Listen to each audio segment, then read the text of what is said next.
Fala comigo, gente linda! Melhor dia todo. Deixa eu começar já me ajeitando, que eu já olhei ali, já vi que eu tô torta.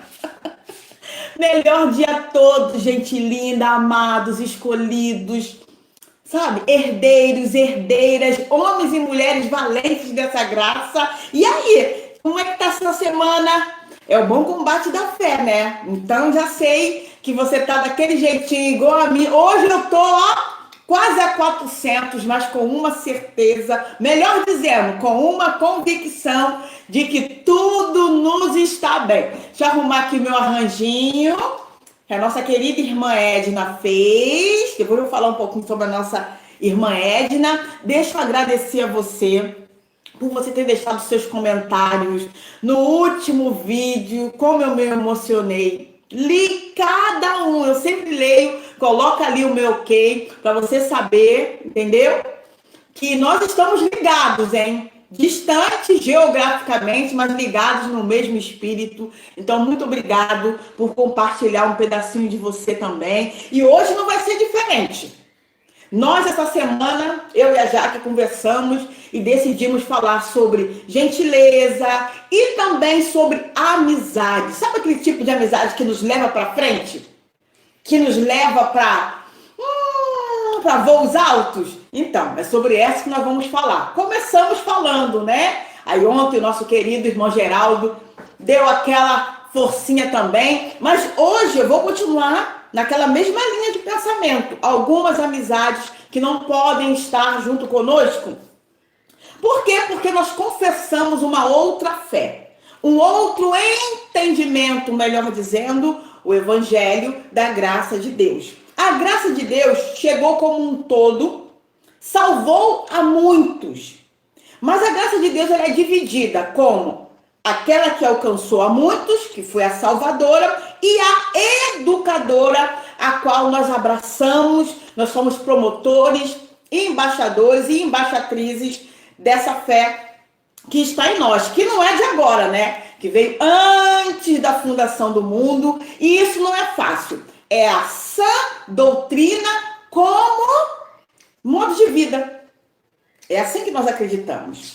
E hoje nós vamos falar, aproveitando esse gancho de ontem, da conversa do nosso querido irmão Geraldo e a nossa amada Jaque. Jaque, te amo, minha amiga. Nós vamos continuar falando sobre vínculos, né? Sobre amizades. Por quê? Quando a gente começa a confessar essa fé e quando a gente começa a atingir um grau de maturidade, de crescimento, é muito normal, é muito natural que algumas pessoas comecem a se afastar. O que eu falei no último vídeo? Que não é qualquer amizade que pode estar conosco.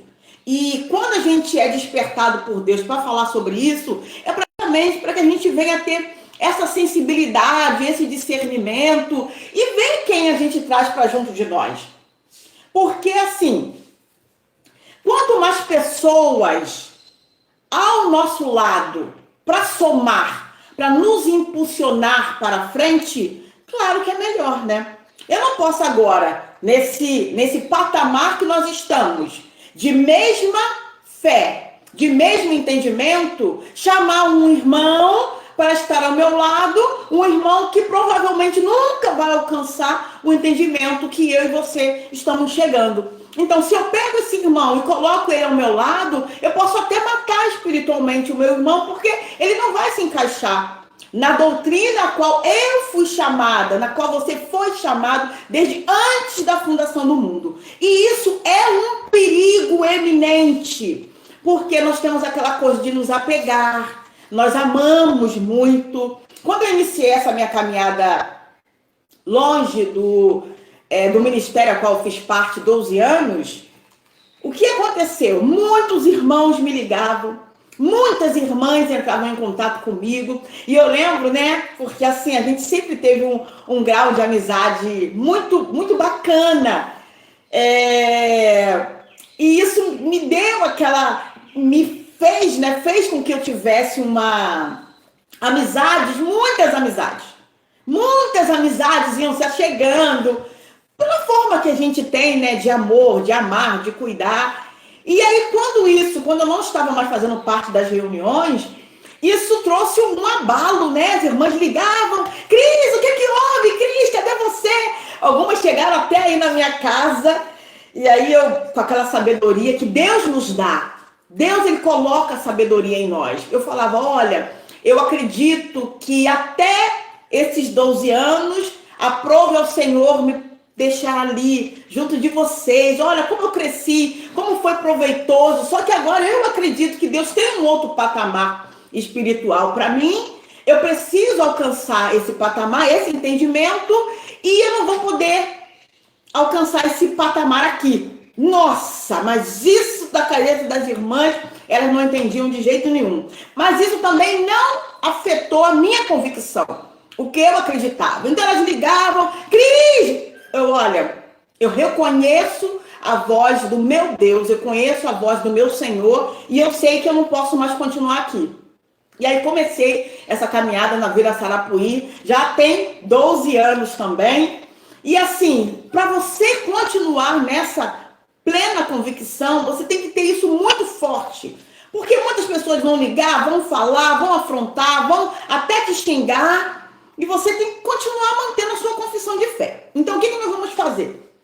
Hoje, eu destaquei aqui no Velho Pacto, um homem que é claro que você já ouviu falar, um rei, que se destaca muito pelos seus feitos no Velho Pacto, que ele se chamava Josafá. Ele foi filho do rei Asa, ele ficou reinando no lugar do seu pai. O rei Asa também foi um homem, então ele tinha de quem copiar a fé, porque foi um homem muito ousado, muito intrépido na fé que eles receberam. E o rei Asa, ele seguiu nessa mesma caminhada, tem uma história linda. Se você puder depois, você vai lá no livro de 1 Reis. Eu vou começar a nossa conversa aqui no capítulo 22, mas leia um pouquinho, né? Porque o Velho Pacto, ele é cheio de bons testemunhos de fé. E então esse homem, o rei Josafá, fez feitos maravilhosos, tanto é que entrou para a história, né? E foi coisa assim, foram coisas extraordinárias, coisas maravilhosas. Só que na sua caminhada, ele encontrou com algumas pessoas, e uma dessas pessoas que se associou à caminhada do rei Josafá foi o rei Acasias. Só que esse rei Acasias, ele tinha intenções más. Ele tinha um coração mau. E o que aconteceu? Eu vou ler com você aqui em 1 de Reis, capítulo 22, a partir do versículo 47, que diz assim: também exterminou da terra o restante dos prostitutos cultuais que ficaram nos dias do seu pai. E então, versículo 48, então havia um rei em Edom, porém não havia um governante. E eu quero que você fixe o seu pensamento agora no versículo 49, que diz assim: fez Josafá navios de Tarsis para irem a Ofir em busca de ouro. O rei Josafá não tinha mente para esse tipo de riqueza. Mas depois que ele fez essa amizade com o rei Acasias, o coração dele se encheu de desejo por esse ouro, né? Que é chamado o melhor ouro, que é o ouro de Ofir. E ele, juntamente com esse rei, ele juntou o seu povo, junto com o povo desse rei, e eles foram fazer navios, e fizeram esses navios. Só que o que aconteceu? O navio de Josafá, feito com essa amizade, com essa sociedade, se quebrou. E eles não chegaram ao propósito que eles tinham de encontrar esse ouro. E Josafá termina sua história, ele dorme com seu pai, entra no descanso. E é muito comum isso acontecer no nosso meio. A gente se esbarra muito com esses irmãos, que eles começam muito bem, começam numa alegria, começam numa convicção. Olha, é isso que eu quero. Cheguei ao evangelho que eu queria ouvir. É o evangelho da graça de Deus. Eu sempre pensei assim. Eu sempre acreditei dessa forma. Só que tem uma coisa. Aí pronto. Aí me chamam, Cris, vem aqui. Aí eu vou, né? Tá bom, meu irmão, pode começar a falar. Cris, olha, eu estou aqui, eu gostei, eu tô amando a palavra, eu tô amando todo mundo, só que eu não consigo abandonar, eu não consigo abrir mão, sabe, dos meus irmãos, porque, Cris, você sabe, né? São os nossos irmãos, nós somos um povo só. Lá no céu não tem placa, realmente.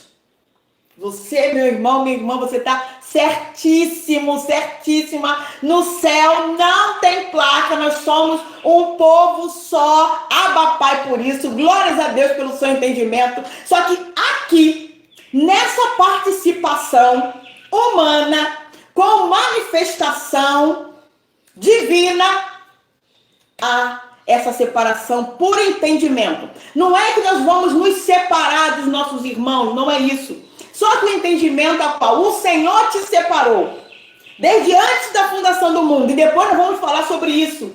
Porque o evangelho a qual nós estamos vivendo, que é de melhores e superiores promessas, que é de um caminho novo e vivo, que já nos foi consagrado, que é um caminho de boas obras, que é um caminho onde tudo foi consumado lá na cruz. É um caminho que nós recebemos e ministramos o nosso culto racional. Nós sabemos o que nós estamos fazendo. Não é qualquer pessoa que vai estar na mesma pisada, lembra? Não é qualquer pessoa que vai estar no mesmo entendimento, na mesma confissão de fé. E se você não estiver ao lado, cercado com essas pessoas, nessa mesma confissão de fé, você vai naufragar. Você vai parar no meio do caminho, porque a conversa é o seguinte, Cris, fala comigo, irmão, fala comigo, mais que vencedor, assim que eu falo. E eles começam a falar, Cris, olha, eu gosto muito de estar aqui me reunindo no Sarapuí, mas tem algumas coisas que eu não gosto. Aí eu já sei. O pensamento do irmão nunca esteve ali. Ele estava ali por N motivos. Isso é muito comum. N motivos levou o irmão até ali. Ele foi levado por esses motivos. Mas ele não foi entregue a viver esta doutrina. E aí? Ele não foi chamado a viver a doutrina com esse entendimento que você está alcançando, nesse mesmo nível, com esse coração derretido na vontade de Deus. Ele não foi. E quando for daqui a pouco, ele ficou 5, ele ficou 3, ele não vai estar mais lá conosco, porque o coração dele não foi entregue. Lá no livro de Atos, depois você vê com um pouquinho mais de calma, isso é muito bem explicado. Diz que o povo lá de Israel, eles saíram sim do Egito. Foi vontade de Deus, pô, Deus escolheu os nossos queridos amados, só que o coração deles, a mente, o corpo físico saiu, mas a mente ficou lá no Egito. E o que muitas vezes acontece conosco, melhor dizendo, acontece no meio onde nós estamos nos reunindo, é isso. É que os irmãos, eles saem com o seu corpo físico ali de onde eles estavam se reunindo, não é? Eles estavam ali, praticantes, extremistas, ali vivendo a lei de Moisés, mesmo sem entendimento. Mas o que acontece? O coração deles não vem com eles. Eles ainda continuam desejosos por alguma coisa. Desejosos por estar lá junto dos irmãos, desejosos porque eles tinham muita oportunidade de ministrar a palavra do jeito deles, desejosos, porque eles eram muito ativos, desejosos porque eles recebiam os títulos. E aí? E aí, para você abrir mão de tudo isso, deixar como refúgio, como Paulo fez, só realmente tendo muita, transbordando de uma convicção que nem você vai entender. Porque só pode vir de Cristo. Porque o apóstolo Paulo falou isso. Olha, nós fomos entregues. Não foi eu nem você que escolheu, mas nós fomos entregues a esse evangelho. Então, essa palavra, ela já está, esse evangelho já está dentro de nós, porque já foi anunciado. Olha que coisa linda. Nós vamos falar sobre isso também. Mas o que eu quero falar com você, nesta manhã, sem retoque, você já anotou na sua agenda, você já está bebendo aquele cafezinho maravilhoso, é o seguinte: cuidado com as amizades que fazem você naufragar na sua fé, meu amado, minha amada. Começou uma conversinha que você não está identificando? Deixa o irmãozinho para lá. Não é para ficar sem falar com o irmãozinho, é só para você guardar o seu entendimento, porque se isso não acontecer, daqui a pouco você está naufragando na sua fé, você está naufragando nas suas convicções, e aí vai tudo por água abaixo, tá bom? E só para a gente poder fechar, é claro que nós vamos lá no nosso querido irmão Paulo, porque ele trouxe mais um conselho para o seu filho na fé, Timóteo. Vamos lá, coisa rápida, anota mais essa aí para você. Eu vou pegar aqui a minha colinha, que eu não sou boba nem nada, né? E nós vamos até a primeira carta que o apóstolo Paulo escreveu a Timóteo, no capítulo 1 mesmo. Bora lá, eu até marquei aqui para a gente poder ganhar tempo, porque é só um café, amor! Depois você vai se preparar maravilhosamente para viver um dia daquele jeito, sem retoques. Você também, minha querida, meu querido, e o dia vai ser como? Maravilhoso, divino, tenho certeza disso. Olha, vamos rapidamente, eu tenho 2 minutinhos para falar com você. Então eu tenho aqui a primeira carta que o apóstolo Paulo escreveu para Timóteo, no capítulo 1, versículo, confirmando 18, que diz assim: este é o dever que te encargo. Olha, então Timóteo já sabia que ele tinha um dever. Ó filho Timóteo, segundo as profecias de que antecipadamente foste objeto, combate firmado nelas o bom combate, olha o segredo, mantendo a fé e a boa consciência. Porquanto alguns, tendo rejeitado a boa consciência, olha o perigo, vieram a naufragar na fé. Ah, meu paizinho querido, olha isso. Olha a dica que o apóstolo Paulo deu para o seu filho nessa graça. Olha o zelo, ele falou: atenta para isso, Timóteo. Cuidado com aqueles que vão se aproximar de você, que vão te arrancar ou tentar te arrancar dessa convicção. Eles conversam assim: Cris, eu recebi uma ligação e o irmão falou. Cris, olha, é isso. Cris, eu não sei. Eu não estou me sentindo bem do lado daquele irmão. Cris, eu não estou me sentindo bem. Cris, olha, eu não vou... Começa assim. Quando você der por você, meu irmão, cadê aquele irmão, cadê aquela irmã? Já foi. Por quê? Naufragaram na sua fé. E ainda levou o irmão do lado. Mais que vencedor. Preciosos de Cristo. Atento para isso. Conversações, principalmente agora na mídia social. Fiquem atentos e não deixem, não permitam. É um dever meu, seu, foi de Timóteo e é para nós que estamos fazendo história no nosso país, quiçá em outras nações. Mantenha firme a sua confissão. Combate o seu bom combate da fé, firmado nessa convicção, no que tem sido dito para você diuturnamente, através dos vídeos, através das mensagens. E olha, como nós acabamos de ler aqui, mantenha uma boa consciência. Foi um segredo.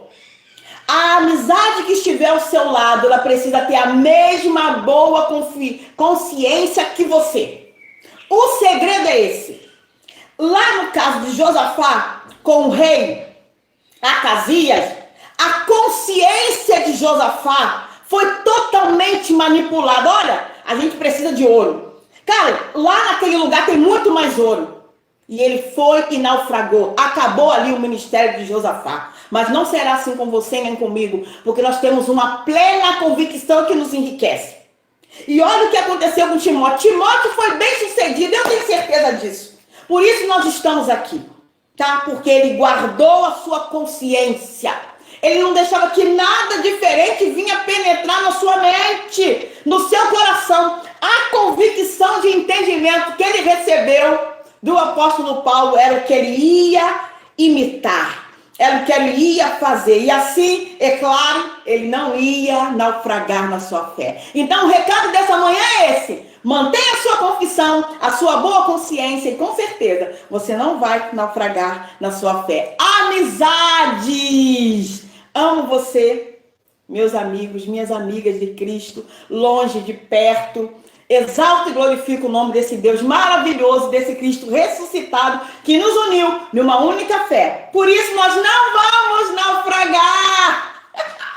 Ah, papai, o sucesso é garantido, é eterno, é maravilhoso. Eu e você, com certeza, vamos chegar aonde esse Deus maravilhoso quer. Assim é? Graça e paz. Olha, deixe seu comentário, compartilhe, deixa aquele joinha. Estaremos juntos no próximo vídeo. Graça e paz.